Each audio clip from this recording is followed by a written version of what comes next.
వేదాంతం పరిచయం పరిభాష. బింబ చైతన్యము, ప్రతిబింబ చైతన్యం. శరీరాన్ని మూడుగా అంటే స్థూల, సూక్ష్మ, కారణ శరీరాలుగా చూసాం. శరీరాన్ని అనాత్మ అంటారు. శరీరం జడమైన దానికి చైతన్యం ఉంటుంది. ఎందుకంటే అది చైతన్యవంతమైన ఆత్మ నుంచి చైతన్యాన్ని పొందుతుంది. చైతన్యం శరీరం అంతటా విస్తరించి దాన్ని చేతనవంతం చేస్తుంది. నిజానికి శరీరం ఒక అద్దంలా పనిచేస్తుంది. అద్దానికి స్వతహాగా కాంతి ఉండదు.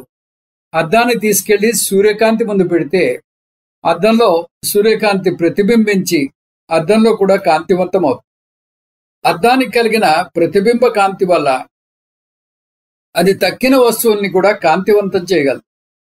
అది సహజ కాంతి వల్ల కాదు, ప్రతిబింబ కాంతి వల్ల. ఈ విధంగా కాంతి లేని వస్తువు కాంతిమయంగా అవుతుంది.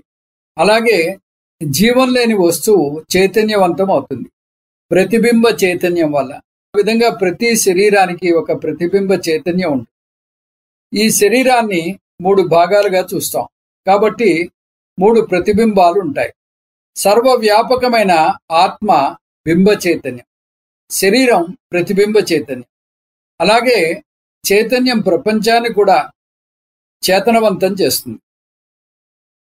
నిజానికి ప్రపంచాన్ని పరమాత్మ శరీరంతో పోలిస్తే మన శరీరం ఒక క్రమ పద్ధతిలో చేసినట్టు విశ్వం ఒక క్రమ పద్ధతిలో పనిచేస్తుంది. అంటే అది జీవం లేని ఒక జడ పదార్థం కాదు, చైతన్యం వల్ల తెలివిగా పనిచేస్తుంది.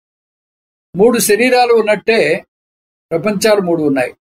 కారణ ప్రపంచం, సూక్ష్మ ప్రపంచం, స్థూల ప్రపంచం. ఈ మూడింటికి ఒకే బింబ చైతన్యం ఉంటుంది. అది మూడు ప్రతిబింబాలుగా సమష్టి ప్రపంచంలో వ్యక్తమవుతుంది.